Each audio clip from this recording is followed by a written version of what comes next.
For medieval people, sleep was never something to improve, optimize, or measure. It was simply something that happened as naturally as sunset following day. They slept on straw beds, in cold rooms, illuminated only by firelight. There were no soft mattresses, no climate control, no sleeping pills to rely on. And yet, historical records suggest that chronic insomnia was rare, and restless nights were not the norm. This raises an uncomfortable question. How did people living centuries ago, without comfort or technology, sleep better than we do today? The answer begins not with the bed, but with rhythm. In the Middle Ages, daily life followed the movement of the sun. Work began at dawn and ended when daylight faded. Darkness was not something to be defeated, but something to accept. As night fell, villages grew quiet. Shops closed. Conversations softened. The world slowed down. There were no glowing screens pulling attention into the night. No artificial light powerful enough to confuse the brain. The body's internal clock was never challenged, only obeyed. And because sleep followed nature, it did not need to be forced. This natural rhythm shaped every aspect of medieval sleep, beginning with the place where people rested. Medieval beds were simple wooden frames filled with straw, hay, or wool. By modern standards, they appear uncomfortable, even primitive. But these beds had qualities modern designs often lack. Straw allowed constant airflow, preventing moisture and overheating. Wool regulated temperature naturally, keeping the body warm without trapping excess heat. The surface remained firm, supporting the spine rather than collapsing beneath it. Modern mattresses promise comfort through softness, yet excessive softness often distorts posture, strains muscles, and disrupts deep sleep. Medieval beds did none of this.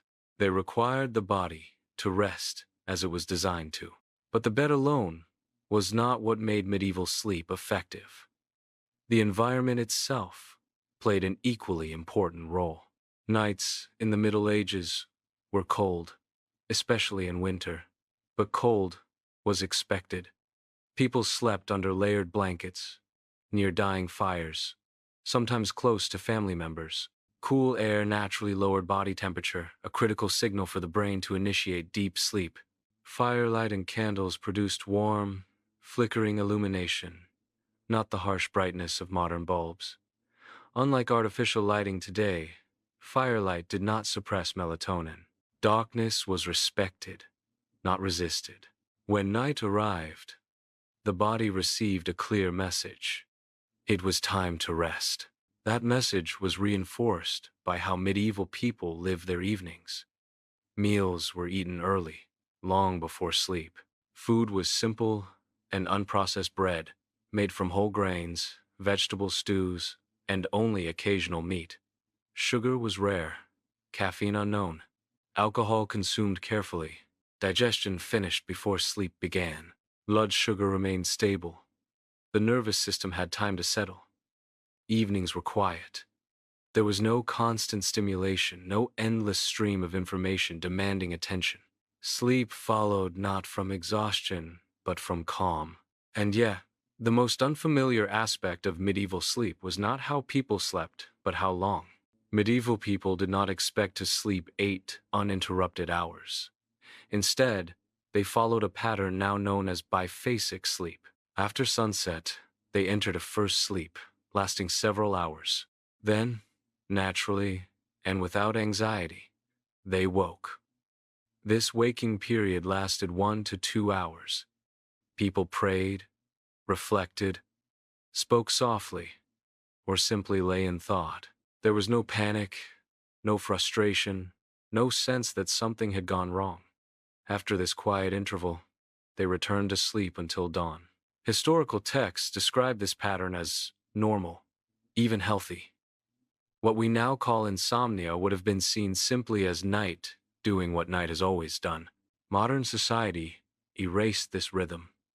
We compressed sleep into a rigid schedule and labeled any deviation as failure. Today, We have more comfort than any generation before us. Yet we sleep worse. Artificial light confuses our brains. Constant stimulation keeps the nervous system alert. Stress follows us into bed. We chase sleep with technology, instead of creating the conditions for it. Medieval people did not sleep well because life was easy. They slept well because life followed natural limits. Sleep, after all, is not a product to buy. It is a rhythm to protect. Perhaps the problem is not your mattress, not your bedroom, not even your habits. Perhaps the problem is that modern life has forgotten how night is meant to feel. And if you could bring back just one habit from medieval life, what would it be?